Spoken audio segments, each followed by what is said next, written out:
So tonight we're going to cover basically high performance nutrition. There is a lot in this, and I do appreciate that people sent in questions ahead of time as well. So I've done my best to incorporate answers to those questions into this, and I'll leave time for discussion and a chat at the end. So yeah, as Tim said, I'm a performance nutritionist. So I work at the UBC Sports Medicine Clinic, and I also work in like an executive preventative health clinic. My background is in sports nutrition. I've dabbled poorly in endurance activities myself, but I do work with a lot of athletes, endurance athletes one-to-one, and I see a lot of athletes come through the clinic. So what I'll do is I'll start with a few like concepts. Some of it will be new to some people. Some of it will be stuff you're already very familiar with. I will give very specific things on nutrition guidelines, but in general, to start, I just want to build out a couple of different concepts. The first thing I usually start with anytime I'm talking about nutrition in general is this kind of concept of like what we don't see beneath the water in terms of an iceberg. So if we break down the week, potentially 12 hours a week, some of you will be a lot more than that, some of you less, but like realistically, we can handle a certain amount of activity on our body each week. You know, you can only train as hard as what you can recover from, essentially. Ideally, people are sleeping 8 hours a night. Most people I see aren't doing that. So let's just say 56 hours a week. And then really like nutrition has the potential to take up potentially time during that other 100 hours of the week. So like it's often something that people don't necessarily focus on, because if you look up a montage or you look at your favorite kind of training athlete, or you go on YouTube or Instagram, they're typically not sharing footage of themselves sitting, eating a meal. It's typically running, cycling, in the gym, lifting weights, like high octane stuff, because that's kind of what's attractive, and we kind of focus more on that. But really nutrition is kind of like what will build out our ability to actually do that effectively. Another analogy here would be like, you know, Formula One, something that sports that a lot of people have a lot more interest in now, and kind of the nuances involved in it. But essentially in this picture, it's cut off some people, but I think there's 21 people involved in a pit stop. Again, we focus on the driver, but the analogy here would be that what we put into our body is essentially the fuel. So you can have S&C, rehab, all of the other components, psychology, everything is geared together to get that car around the track as fast as it can. Now, if we're not putting in the right fuel, it's not going to go around the track as fast as it can. So in terms of performance nutrition, kind of like what it is and what it isn't, number one, when I deal with athletes, and I'm considering everyone here to be an athlete, obviously of varying levels, I'm sure, but if you're facilitating or adapting your week in the pursuit of some athletic endeavor and you're spending a significant amount of time, I'd consider you an athlete. So I would treat you like an athlete, expect you to kind of treat yourself and eat like an athlete, essentially. So the goal here is to enhance performance, and I think that's key to kind of keep that in mind, because as I'll talk in a couple of slides, there are certain things we do that are done to enhance performance that people think maybe mightn't be the healthiest or something like that. So the goal is to enhance performance. You know, if you are signed up to do a triathlon this year, you're not going to be marked on your body composition or your appearance or who looks the best at the start line. You know, the results are based on who crosses the finish line first. Now, obviously, body composition plays a role in enabling you to do that, but the pursuit isn't to make people as lean as we can possibly make them at the expense of performance. Next, we want to facilitate training adaptations, and that's simply you push your body during training to create an environment of damage that your body then recovers from. And really, nutrition and sleep are the biggest things that will turn your body from this catabolic state where it's breaking itself down into like an anabolic building state where you actually recover and super compensate. And whether you're young, old, male, female, elite or non-elite, that is the process of training for everyone. You stress your body. Your body's a little bit worse after a session. So if you're someone that maybe doesn't incorporate anything into your post-training nutrition or recovery, you're actually limiting your body's ability to recover and maybe going like a step forward, a step back. So nutrition might change over the course of a season, depending on what adaptation someone is wanting to implement. So in terms of like a preseason, or someone wants to add muscle mass in the off season, nutrition will be modified to reflect that. Then you're looking at recovery and immunity support, which is very important in the endurance world, because there is very much a culture potentially of overtraining in certain environments. And we've all heard of cases where people maybe push coming up to their, like a race day, and end up getting sick. And that's simply because your immune function decreases with excessive exercise, because it's a stressor. And so if that's on top of other stresses in your life, you know, immunity is suppressed, and then we end up kind of catching an illness or whatever it may be. So we want to prevent that. Then we're looking to optimize body composition, which is we can pretty much look at historical data and understand, like, okay, a successful triathlete at an Olympic level looks like this, and we can kind of modify our body composition to get to that place. Similarly, in other sports, body composition plays a role. Now, I'll talk more about that when it comes to varying parts of the components of triathlon in particular. And then lastly, really, it's about confidence, which is you approaching a race day feeling fully confident in the, not only in the training that you've put in, but into your nutrition plan, that you have potentially carb loaded and kind of tapered down, and you're hydrated. And it just means that you enter that race in a good position, confident that you can go out and perform, and just kind of focus on getting your head right, and not necessarily be having kind of bad thoughts in your head around, did I eat enough? What's this going to be like? Am I dehydrated? And we've all had that in various sports where you don't approach it in the right setting, and then that kind of plays on your mind and impacts performance. So the order of success, again, I see it in a lot of the questions that came through, but generally when I do a talk, people are like, what do I eat before my race? What about this supplement? Will this work for 1%, 2%, whatever it may be? We talk about competition, and that's the sexy stuff in sports nutrition that kind of sells and gets marketed a lot, but really your long-term consistency is the foundation, the same as any like training block. It's kind of going to be built on an aerobic base, and you've kind of got to put in the hard yards and the work. And that's going to be days, weeks, months, years, really. And that's kind of practicing good nutrition habits. You know, if you have 4 meals a day, it's 28 meals a week. I'm not saying all 28 have to be perfect. It might be 35 meals a week, but like generally speaking, most of those have to conform to kind of what you're trying to do from a performance or a body composition point of view. The same applies then for training. Like I said, pre-season, off-season, periods where you're doing a lot of volume, high weeks, whatever it may be, nutrition has to reflect that. And if this was the only concept that you took from tonight, I'd be happy, in the sense that you have to approach your nutrition the same way you approach your training.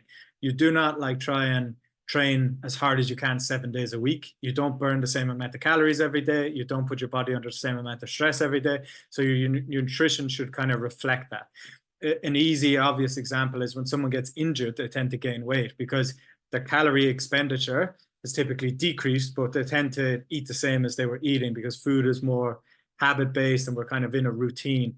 So I would always push back on people and say, what did you eat? What do you eat for breakfast every day? And really, it's almost a trick question, because the answer should be, it depends on the day. Unless you're looking to gain weight and you're just like trying to get high calorie in all the time. But like the demands on your body aren't the same 7 days a week. So your nutrition should reflect that essentially.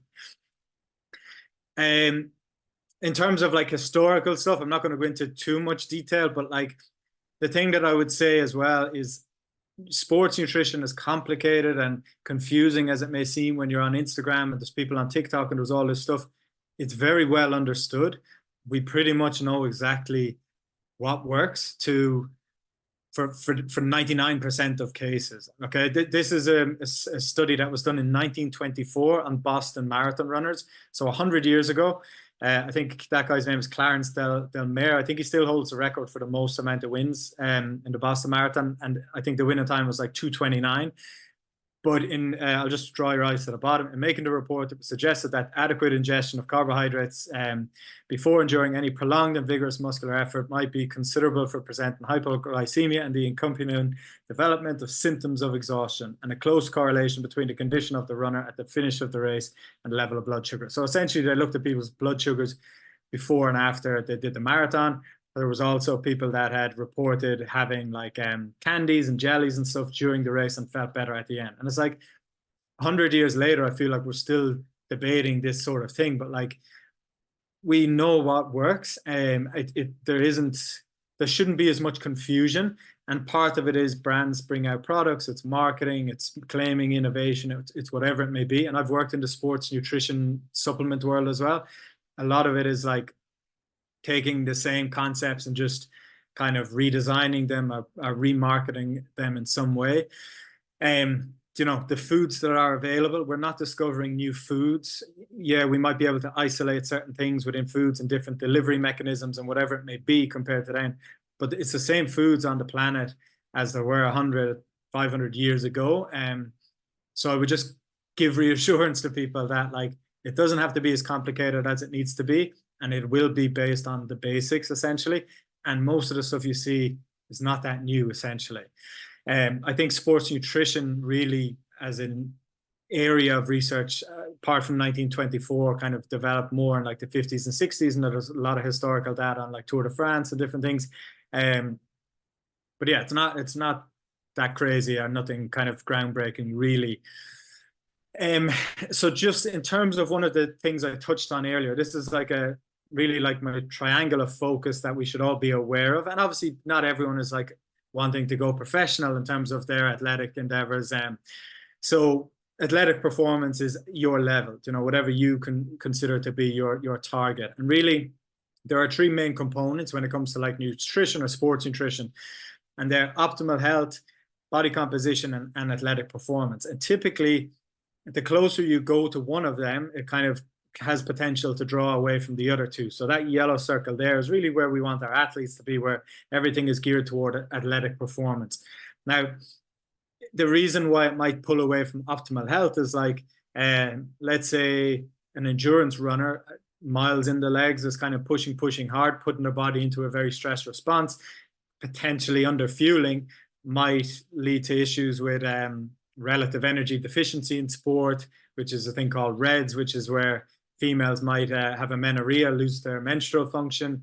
We also know that impacts like bone density or immune function or whatever it may be. Body composition might decrease too. Maybe someone loses some lean mass. Now, if we were to move that circle and someone is fully focused on optimal health, and again, this will differ from person to person, but say, sometimes I see people that come to me and they say, okay, well, I'm doing like intermittent fasting, say they perceive that to be like something they're doing for their health. Now that might pull away from athletic performance because they're not fueling at the right times if they train in the morning, for example. Or somebody might go plant-based for health reasons or whatever it may be. Now potentially that might lead to lower intakes of iron and B12 or protein, which might pull away from athletic performance. And I think it's important to have this in because a lot of times people, to be effective and quite a good endurance athlete, you have to do things that are considered not normal, which might be like carbohydrate loading, for example, which I'll discuss in more detail, but you're going to consume excessive amount of carbohydrates, or you consume a sports drink, Gatorade, is not considered healthy, but for athletic performance, that's exactly what you need. It's fast-acting, high GI carbs, delivered in a very quick, easy way. So it's like, you can almost try be too healthy to be a good performer. And again, you're not going to be judged on who's the healthiest at the start line. Now, obviously, poor health will impact performance, but at a baseline, people can focus too much on trying to be like healthy and don't do things that contribute or improve performance.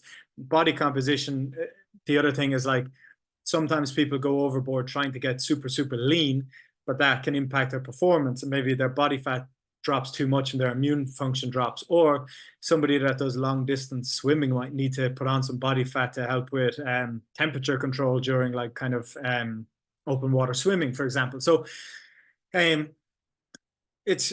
are the three kind of levers that are always going to be pulled upon. And of course, we want people to be healthy and want people to be doing all the things for optimal health too. But when we talk about performance, that's kind of like, that has to be the kind of North Star, essentially. And that dictates what you do. So you are eating for high performance and eating like an athlete, essentially. So this, in a nutshell, is pretty much everything that I cover with people, and pretty much everything that we will discuss from here on through this presentation or at any other consultation or anything is kind of in this pyramid, essentially. So number one for everybody is energy balance. Now, energy balance is just simply the amount of calories you consume versus the amount of calories you burn, okay? And they're always going to trade off. And if throughout life, you can only ever really alter those two things. Now, all of the other things that impact our health, and people will talk about other like behaviors or hormones or all these different things, they have the potential to do some things, but they will have an impact downriver on your calorie expenditure or your calorie intake. Now, energy balance for an athlete means that you need to consume an appropriate amount of calories for the demands on your body. Now, the demands on your body might vary day to day or at varying points of the season. If somebody needs to lose weight, for example, we need to consume less calories than you expend. Now, you can do that by expending more or consuming less, but you can't continue to expend more and more and more because there's a roof on what your body can handle, and you can't consume less and less and less and less either because your body requires a specific amount. So that's going to be like your key base, and everything will kind of like be predicated by that equation that happens every day. Now, there are ways that you can get more in tune with that equation, and I'll talk through some of that in a moment. Next is macronutrients, and this is the total amount of macronutrients you consume in a day, and that's going to be carbohydrates, proteins, and fats. I'll go through each of them in a little bit more detail. Next is going to be timing, and timing is, are you consuming these macronutrients at appropriate times for potentially the training you're doing? Are you consuming adequate carbohydrates pre, during, and post-training?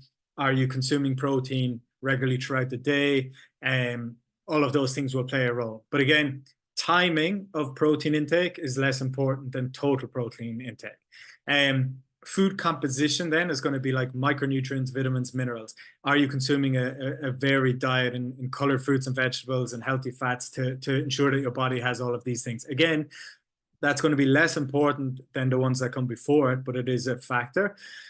And then lastly is supplements, which are going to be for sure useful, but not without the other parts of the pyramid, essentially. And really, you can kind of, again, a lot of questions come my way around supplementation, and I've heard of this, and this what might do 1%, but like, I would focus on the 80%, which is like, what do you do 7 days a week, 52 weeks a year? That's kind of really what's going to set you up, rather than a supplement like nitrates or something that might be like 1 to 4% potentially of an increase.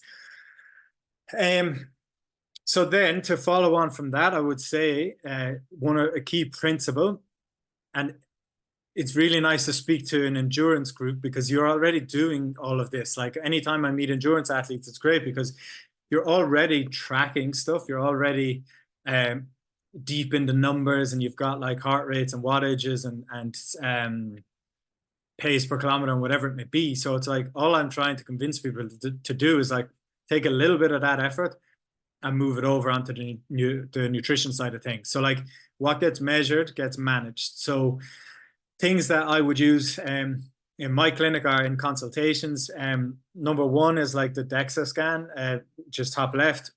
We do that at UBC. That's kind of like the only plug I'll have in terms of services, is like we see people for DEXA scan, and consistently endurance athletes find it useful because it will measure your total lean mass, which will give you a baseline for resting metabolic rate, which can be used then to predict how many calories you expend on a day-to-day basis. Things like VO2 max and stuff, or any form of like heart rate training zone. I'm sure most of you do that already. I'm lucky enough, we do a lot of blood work and to have access to that, again, because people, again, like vitamin D is a useful supplement, and most people in Vancouver, we can safely say, should supplement with vitamin D throughout the year. But again, you can just check your vitamin D levels with a test, and then modify it. So there's a measurement, there's an intervention, and then a retest. And that's kind of what you're doing with training. You just got to do it with nutrition. Again, I would say in terms of like nutrition itself, I encourage people to track their intake, but I really stress the goal of tracking calories or anything like that is to not track them, or to not need to track them as soon as possible. Maybe you track for a week, but there's rarely ever someone that will like track their calories for a week and not learn something. And if you are trying to lose weight, if you're not tracking your weight, you don't have any data points to modify your behavior. So it's like if you told me to save $1,000 every month and I don't check my bank account, I don't know if I'm on track. And maybe some weeks I will, but that might be luck. So if someone wants to drop weight, I would say weigh yourself every day until you can figure out where your calories are at, and you can control that kind of metric. But there can be, we can overdo it on all the tracking and everything. I would stress that the goal of any of these tracking things is to do it,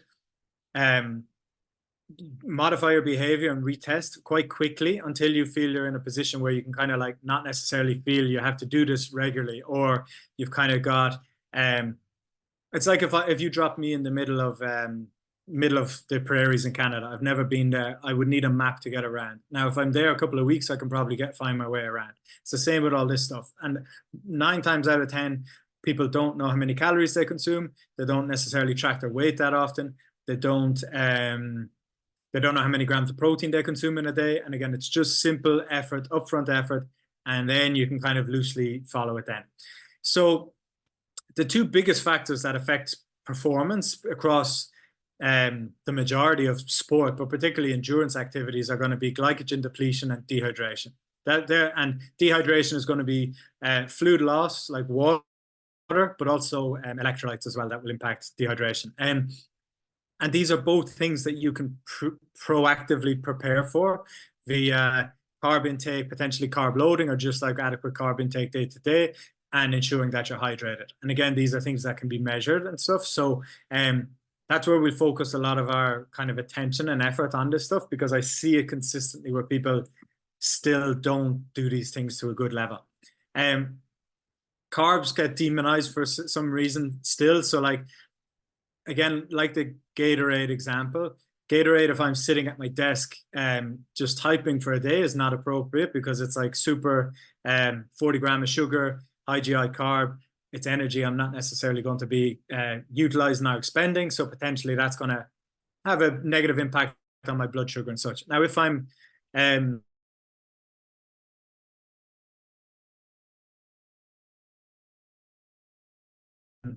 or 90 minutes into training, like our carb intake, I will give you numbers for a daily total, but then also we can modify our carb intake to have like pre, during, post, and then kind of the windows before. So like I would say typically you would bookend your sessions with carbohydrates, like in the 2 to 4 hours pre and 2 to 4 hours post. And then pre and during carbohydrate intake is really dictated by the duration of the activity. So if the duration of the activity is long, typically 90 minutes plus, you need to consume carbohydrates because your body isn't necessarily able to keep up at the rate you're kind of burning through glycogen. And it's the same with hydration. Your body can't necessarily keep up in terms of water intake. So as soon as you set off to run a marathon or do, a triathlon, you're literally like, you're fighting a losing battle essentially, because you're going to reach a point, and we've heard of like bonking and all these things, and you're just on a slippery slope that direction the longer you go on with exercise. So you have to have a plan in place to mitigate that essentially. And I still see people do 100K cycle on water and do silly things, and it's like a badge of honor, but it's like I said at the start, like it's very well understood. There's no one out there that functions better on water than they do simple sugars, for example, when we do exercise performance. It's so well researched, studied, there isn't really any debate. And here's one thing that will come up around like keto and high fat diets and everything like that. And when you expend energy at a decent intensity, as soon as the intensity goes up, your body will primarily depend on glycogen as a fuel source, and glycogen as the stored form of carbohydrates. So we eat carbohydrates, break it down into sugars, we store it in our body as glycogen, and we have a finite amount of storage for that, which means that we need to kind of top up essentially. you know, we can't switch that. You can become more fat adapted when people go on these high fat diets, but like as soon as they start trying to expend a decent amount of energy, your body wants glycogen. And no one is winning Olympic triathlons or anything on a keto diet. So like as much as carbs have been that debated in recent years and everything like that, like the 99.9% of medals, athletes, sports across the world is done on high glycogen sugars, and that's our most effective fuel source. We've never encountered anyone that can do the same on a different fuel source, essentially. So this is more of like an advanced, I guess, concept, but it's basically carbohydrate periodization. There's a really good paper, I might have a reference somewhere, is out of Liverpool in the UK. It's like Fuel for the Work Required, which is like really that concept of your body being under different demands on different days of the week, essentially. Now, low, medium, and high days will be primarily dictated by you. You decide what's a low, medium, and high day. And again, carb intakes, a lot of the researchers show that people still kind of don't necessarily get enough, particularly endurance athletes. So I've just given an example for like an 80 kg athlete. A low day, which would be considered maybe a rest day or potentially like a stretch day or some prehab, whatever it may be, 3 to 5 gram per kilogram body weight per day. So that would be 240 to 400 gram of carbohydrate that day. I'll share a little bit of context on the different carb portions and stuff like that. But a standard rice or pasta serving might be like 50 to 75 gram of carb. People might push that to 100. So it's a decent amount. Now, a medium intensity day for someone might be the day to actually train, and that training might be run, swim, bike, or strength, whatever it may be. And then high days would be restricted to like the day maybe you do your long ride. If you have a day a week where you do a super high intensity, like 3-4 hour workout, or leading into a race day where you would look at carbohydrate loading, which I'm sure is like a principle people have heard of before. But again, the concept is like the demands on your body aren't the same every day. So if you are in a decent position with your body composition and your aim is like maintaining, it's appropriate to kind of modify your carb intake in particular, depending on the demands of the day. And this can also encourage like metabolic flexibility, where you get your body better at dealing with lower carbohydrate and then also being able to plug it in when it's necessary. So again, very well researched, very well studied. Carbohydrates are required during exercise to optimize performance. Typically for most of the shorter duration events, 30 to 60 gram per hour is like well accepted and appropriate. And I find some people aren't even doing that. Once you go over like the 2 hour mark, ideally you're aiming for like 60 gram of carb per hour of activity. There are Tour de France athletes and some research that are even pushing this higher to like 100 grams an hour. I've seen some studies say, but you can't start on day one trying to shovel all these carbs into you. You have to train your body and train your gut to do this. But again, the easy thing to remember is if you go for like a 60-minute workout, or you go to the gym, or you do like a turbo workout at home, less than 60 minutes, water is fine. You don't necessarily need to modify your dietary intake that much. 60 to 90 minutes, probably appropriate to take something on board. But like once you go like 90-minute plus, it is, I'd say, neglectful to not consume fast-acting carbohydrates during that activity. And here's where sports nutrition and the science and innovation of sports nutrition is really focused on the last number of years, is really like getting high GI carbs in easy digestible format, which would be gels, goos, chews, whatever it may be. One consideration here is if you're doing like a 4 to 5 hour event or longer, you can't overload on that stuff because you might start to have some GI distress. So you kind of need to mix in some foods essentially. You can also do sports drink to modify the source from a texture perspective. And there's also research to show that like having multiple sugar sources like glucose and fructose is more beneficial than a single source. And some you can get mixed gels and stuff, but really, for the most part, people aren't even doing the first step, I would say, which is 30 to 60 gram of carb per hour. Now, to give context on that number, your standard gel will give you about 25 gram of carb. You know, a banana, I think I have there 25 gram of carb as well. So like it's the equivalent of 2 high sugar feeds per hour, essentially. Now, again, like I said, you kind of want to modify that, but I would go to the level of detail with my athletes. So I say, like, rather than waiting till you're thirsty, or rather than thinking about what'll I have or if I'm hungry, once 45 minutes hits, I would start that fueling.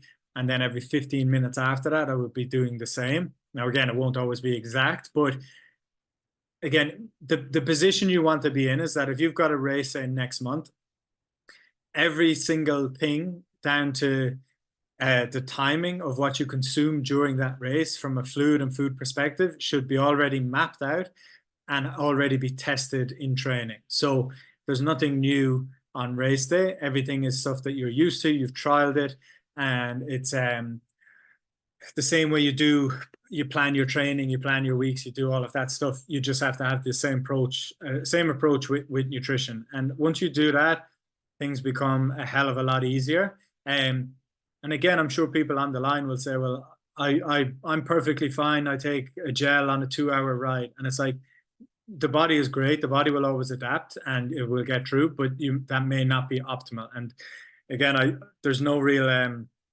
debate in the science. These are well-proven concepts that we need to push that number higher. So carbohydrate loading, again, is something that, again, a lot of people have heard of. Maybe people don't know the specifics on it. Again, needs practice and trialing for it. You wouldn't carb load for like your typical training weeks unless it was like a testing week and you had a specific event that was a mock kind of race day or something, but save it for like your actual race days. Sometimes people are trying to like carb load for a week, but you can fill your glycogen stores over like 1 to 3 days. So I like to just do a 48-hour carb load for people along with a taper. So again, it's 8 to 12 grams per kilogram body weight really to push up. A shorter carb load would require a higher number. If you spread it out over 2 days, 8 grams per kilogram body weight would be fine. And again, it's just to maximize your stores. It's like if you go and you're going out for the day and you know you're not going to be near a charger, you charge your phone up to 100%. That's essentially what carbohydrate loading is. Now that image on the right, that's 600 grams of carbohydrate. So, and that doesn't include like the other things you would eat that day. You're not going to just eat plain carbohydrates, but I just wanted to illustrate the exact amount of carbohydrates. And again, if you haven't tested this, you don't know if you're getting that amount. Sometimes people will say, well, yeah, I always eat a big pasta dinner the night before, but that's not carbohydrate loading. I would say you need to prove the concept by testing and actually tracking and monitoring and being like, okay, I carbohydrate loaded, I ate 640 gram of carbohydrate yesterday, and then I went and performed, and then you've kind of got some data points essentially. Now, the other thing to consider with carbohydrate loading, which is going back to an earlier point I made around optimal health and athletic performance, is like typically we want brown carbohydrates, higher fiber carbohydrates, for example. But when it comes to carbohydrate loading, you don't want fiber, you don't want protein as much, and you don't want fat, because they're all going to slow down the rate that you can digest food. You just literally want to get carbohydrates into your body, and the quicker your body can get them in, the better. So white carbohydrates are going to be better, even though they're perceived to be like not as healthy, say. So hydration then. I'm just keeping an eye on time. I think I'll be done by like 6:45, and then for questions and everything. So like dehydration, again, like 2% dehydration can decrease performance about to like 10%. Again, it's one of the things that you can prepare for and plan for. Obviously, if it's a hot, sunny day, you're going to be fighting a losing battle. But you still have to try and mitigate it as best you can. Again, it's very simple to do some testing. What I would do with a group of athletes is I would weigh them before and after training, and check the decreases. So any decrease in weight is sweat loss, and you need 1.5 liters of fluid to rehydrate for every 1 kilo loss. Now, I would also do some P testing to actually monitor hydration levels as well, and that's what the number you see on the left, the USG, on that one. But you can see some people will lose like more than 3% of their body weight in a like a 90-minute session. So again, it's a nice little experiment for you to do. That the next time you're doing like a tough turbo session at home or something, just jump on a weighing scale before and after, and you can kind of start to get you can do a more detailed assessment to kind of get your sweat rate essentially. And then from that, you can kind of start to say, if you're a heavy sweater, and how much fluid do you need to kind of mitigate against dehydration essentially. And like I said, glycogen depletion and dehydration are going to happen whether we like it or not. We just have to fight them as best we can, or fight them better than the person beside you. So protein, undervalued in the endurance world. Again, the damage you do during training, you damage muscle fibers, whether it's running up hills or whether you're doing on the bike, or even if you're in the gym. Protein is the number one macronutrient for recovery, and it's going to help repair and supercompensate and build those muscle tissues back stronger essentially. I would say for endurance athletes, I would recommend 1.6 grams per kilogram body weight per day. So that's at the higher end for endurance athletes, because again, if it helps you retain your lean mass and leads to some additional fat loss, great, even better. The things to remember with protein intake are it should be evenly distributed throughout the day.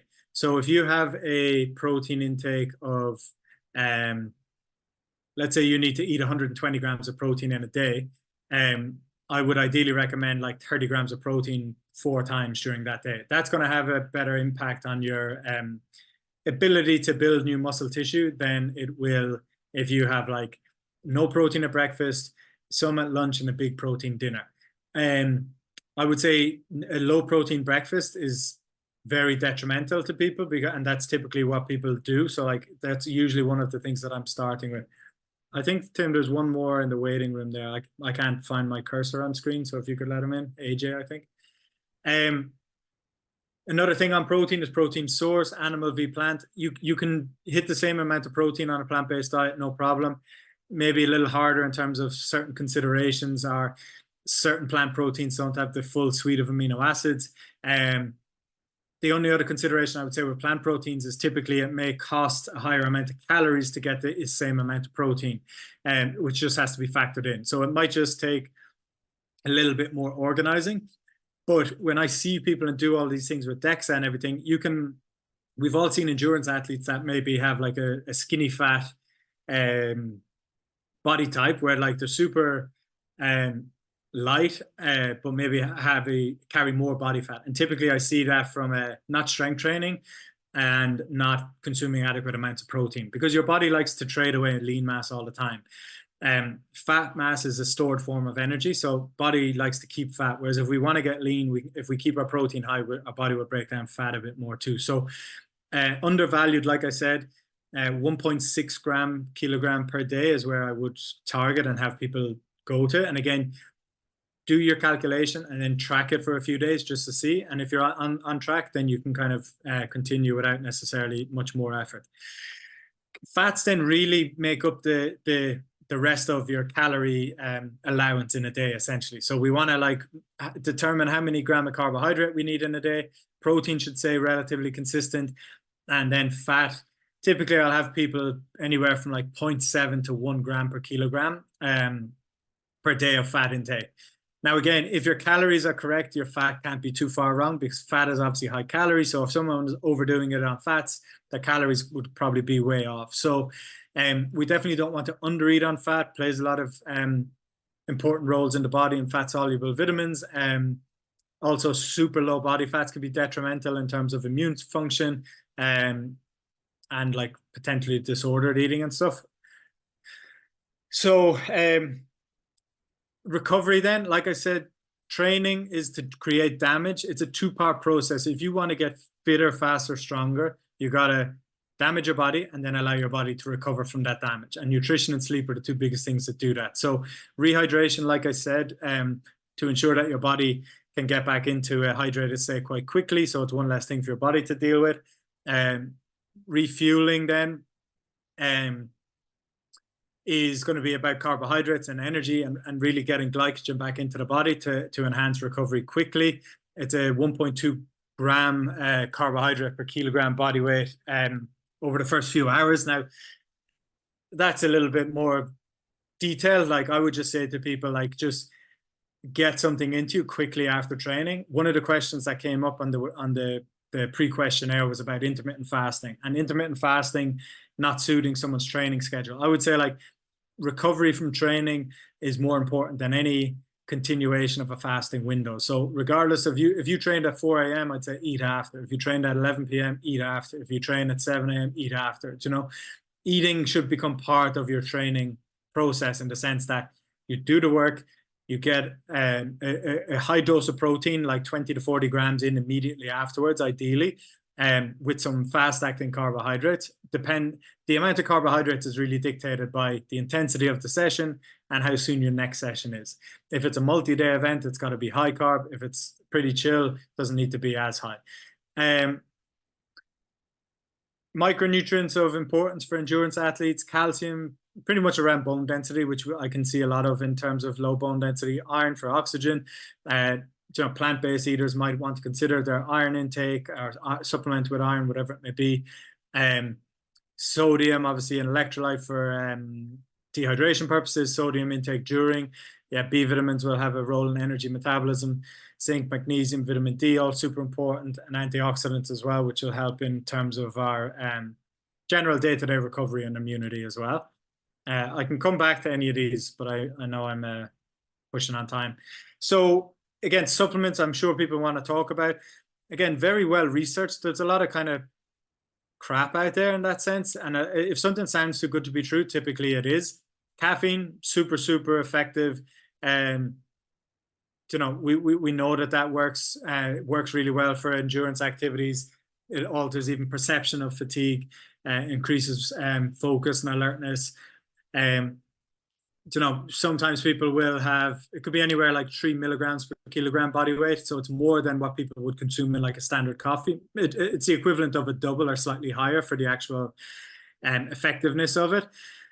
Creatine is typically more for like power-based, strength-based athletes, but there's research to suggest now that it will play a role in endurance. And a lot of times people are trying to improve their power and stuff. So I would encourage it, particularly for older athletes as well. Creatine is shown to have benefits in terms of cognitive function and aging and stuff. So 3 to 5 grams per day creatine, super safe and effective. Nitrates and dietary nitrates mainly come from like vegetable, like a beetroot. And you can get these pre-formulated beet shots and stuff. And really that's to do increase nitric oxide and vasodilate and increase oxygen. Sodium bicarb and beta-alanine will work as kind of like lactic acid buffers. But again, I would say like creatine, from an endurance perspective, I would say like caffeine for sure. But I would say secondly, which isn't considered a supplement, is just glycogen, is sugar. That they're going to be your two biggest, most effective things. Creatine is great from a day-to-day perspective. Nitrates and sodium bicarb and beta-alanine are a little bit more advanced, and probably where I wouldn't necessarily move on to those unless I had all of the other stuff pretty much down consistently and kind of proven that. A bad diet supplemented is still a bad diet. So you can take all the supplements you want, but like if you're not doing the general day-to-day ins and outs of what we've just discussed, it's not necessarily going to really add value. Again, I would say figure out where you're at, strive for progress, not perfection. Don't feel like, I guess people want to have this perfect kind of plan and everything from day one. It's going to take time to put it into place. That paper there that's referenced is like From Paper to Podium. It's a good research paper on just general exercise science. And really, there's a lot of research out there that isn't legit, I would say, or they may cherry pick information from a subset of people that isn't relevant to the entire population, or they might claim that cherry tart extract is like the next super supplement, but they might do a study on people that have had a super low intake of antioxidants for a specific period of time before then they do the test. So like, it's just like there's a lot of go with your gut, trust your gut feeling. I would say there's a lot of stuff that if it sounds too good to be true, typically is. So in terms of a quick summary, it's like what gets measured gets managed. Like we have tools. Like everything in terms of nutrition is explainable and logical. We just aren't always the most logical of creatures in a sense. And we kind of just do what we do, where it's like, if you take a step back, and kind of look at it on a sheet of paper, or look at your week, and you're like, okay, remove your name, and it's like person X, they do XYZ, you will often get to the answer yourself. Like most of the time in my consultations, I'm just coaching someone to figure it out themselves. Fuel for the work required, I think that's really important in the sense that the demands on your body aren't the same every day. I would say that your nutrition has to be modified the same way you don't try and train the same 7 days a week. Nutrition should reflect that. Keep it simple. There's a lot of stuff out there to complicate things. Like I said, we're doing this 100 years in terms of like what people understand, if not more, but that's one of the first reference studies. Nothing new on race day. Boring works. Do the exact same thing. Don't show up the day before the race at the pickup and get these new gels and try them that you haven't tried before, or taste or flavor, whatever it may be. And then just build on the fundamentals, which is really 52 weeks a year.